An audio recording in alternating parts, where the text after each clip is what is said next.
నాకు రోషం లేదనుకుంటున్నారా మీరు? నేను అనుకుంటే రోడ్డు మీద కూడా రాలేరు, మీరు గుర్తుపెట్టుకోవాల్సిందిగా హెచ్చరిస్తున్నా. 22 ఏళ్లు మా ప్రభుత్వం ఉంది. ఇక్కడ ఒక ఆయన ఉన్నాడు, పాపాల పెద్దిరెడ్డి. ఈ జిల్లాలో మీరు చూస్తే పదవులన్నీ ఆయనకే కావాలి. ఎంపీ ఆయన కొడుకే, ఎమ్మెల్యే ఆయన తమ్ముడే, మంత్రి ఆయనే, కాంట్రాక్టులు ఆయనకే.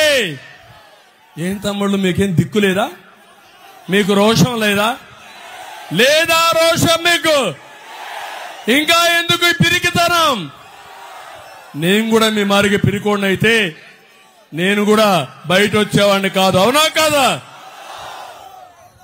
నేను అందుకే అడుగుతున్నా, ఈరోజు నీ ఇష్టానుసారంగా చేసి మొత్తం ఇరిగేషన్ కాంట్రాక్ట్ కూడా ఆయనే. వీళ్ళ అబ్బ సొమ్ము ఈ రాష్ట్రం దోచుకోవడానికి మక్కలు ఎరగొట్టి కలెక్ట్ చేస్తాం. మళ్ళా మెక్కిందంతా ఈ పేదవాళ్ళ కోసం ఖర్చు పెడతా. ఇక్కడ ఎవరు తమ్ముళ్ళు? మీ ఎమ్మెల్యే ఎవరు? ఎవరు? ఎవరు? ఎర్రచందనం. ఎర్రచందనం ఎక్కడుండాలి? ఈయన ఎక్కడుండాలి? ఎక్కడుండాలి? ఇప్పుడు ఎక్కడ వచ్చాడు?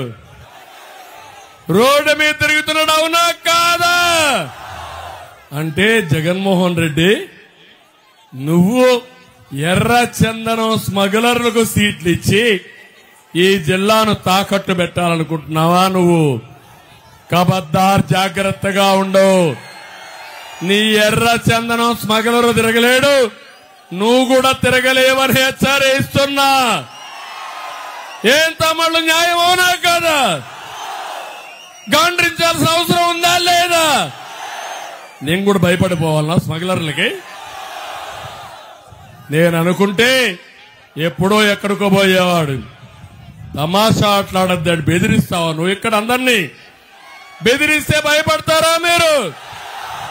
నాకైతే స్పష్టంగా కనపడుస్తా ఉంది తిరుగుబాటు.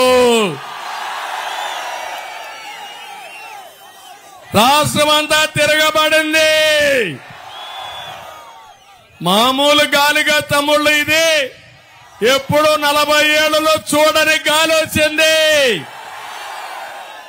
అందుకే నేను కోరుతున్నా, ఇక్కడ మీ అందరూ ఒక్కసారి ఆలోచించండి. 5 సంవత్సరాల్లో రాష్ట్రం ఎంత నష్టపోయింది, మీరెంత నష్టపోయారు? ఈరోజు ప్రజల్లో చైతన్యం కనపడుస్తా ఉంది. ఇంకో పక్క మీలో ఒక ఆవేదన ఉంది, కసి ఉంది, బాధ ఉంది. అనుభవించిన దానికి